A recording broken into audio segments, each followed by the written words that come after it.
부활이 없다 하는 사두개인들이 그날 예수께 와서 물어 이르되 선생님이여 모세가 일렀으되 사람이 만일 자식이 없이 죽으면 그 동생이 그 아내에게 장가들어 형을 위하여 상속자를 세울지니라 하였나이다. 우리 중에 7형제가 있었는데 마지가 장가들었다가 죽어 상속자가 없으므로 그 아내를 그 동생에게 물려주고 그 둘째와 셋째로 7째까지 그렇게 하다가 최후에 그 여자도 죽었나이다. 그런즉 그들이 다 그를 취하였으니 부활 때에 7 중에 누구의 아내가 되리까?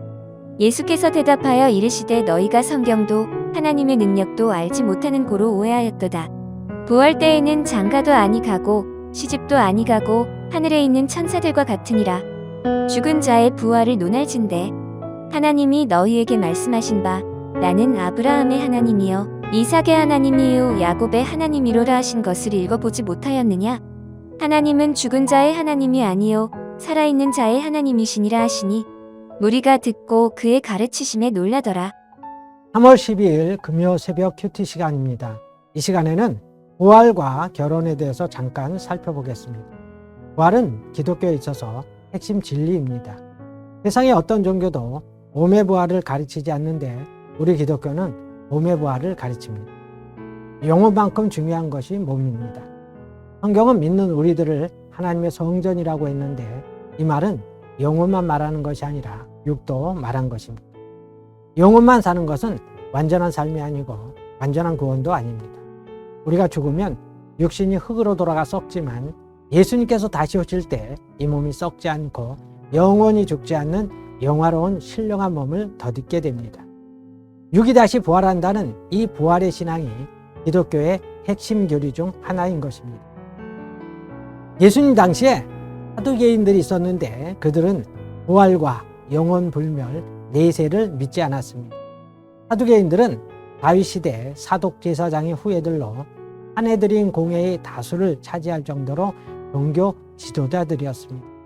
그들은 로마 권력에 협조하여 막대한 부와 권력을 누리고 살았던 지배 계층이었습니다.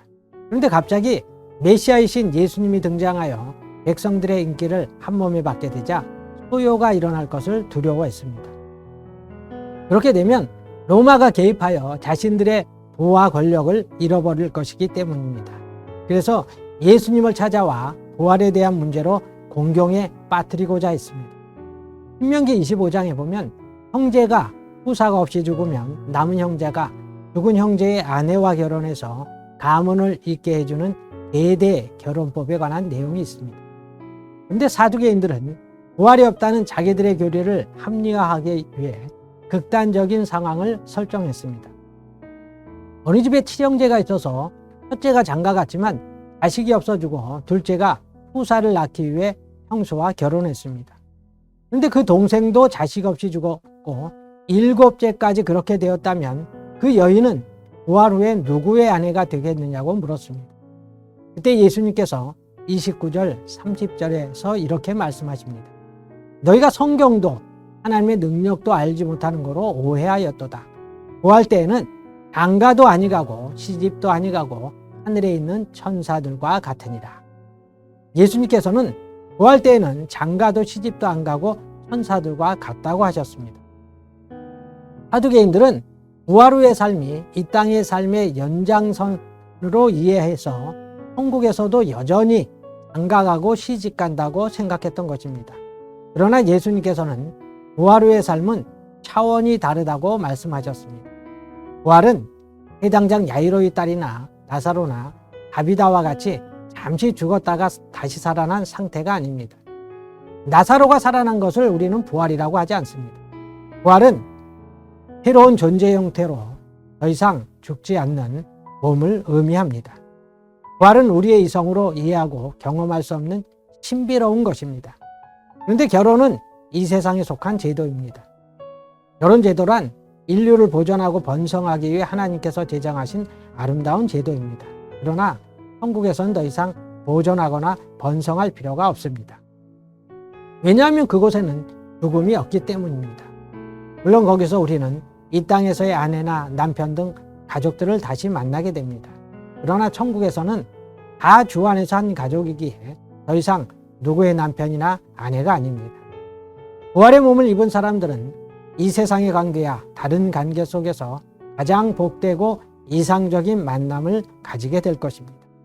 그래서 예수님께서 천사와 같다는 것은 천국에선 더 이상 세상의 법에 지배를 받지 않고 하늘의 새로운 법에 따라 살게 될 것이라는 뜻입니다.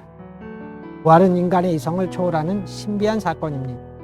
우리에게 몸의 부활이 있음을 알고 이 세상 살아갈 때 몸을 깨끗하게 유지하면서 그의 재림을 기다리시는 우리 모두가 되시기를 바랍니다. 기도하겠습니다. 내가 곧 부활이요 생명이니 나를 믿는 자는 죽어도 살겠고 살아서 나를 믿는 자는 영원히 죽지 아니하리라고 하신 주님, 우리가 몸의 부활을 믿습니다. 주님 다시 올 때까지 우리가 이 몸을 잘 유지하여서 참으로 하나님 앞에 정말 경건한 삶을 살고 죄에서 떠난 삶을 살게 하여 주시옵소서. 오늘 하루도 주님의 뜻을 이루는 복된 하루가 되게 하여 주시옵고 주님을 기쁘시게 해드리는 아름다운 주의 뜻을 이루는 귀한 하루가 될 수 있도록 하나님 우리의 삶을 축복하여 주시옵소서. 모든 말씀 예수님의 이름으로 기도드리옵나이다.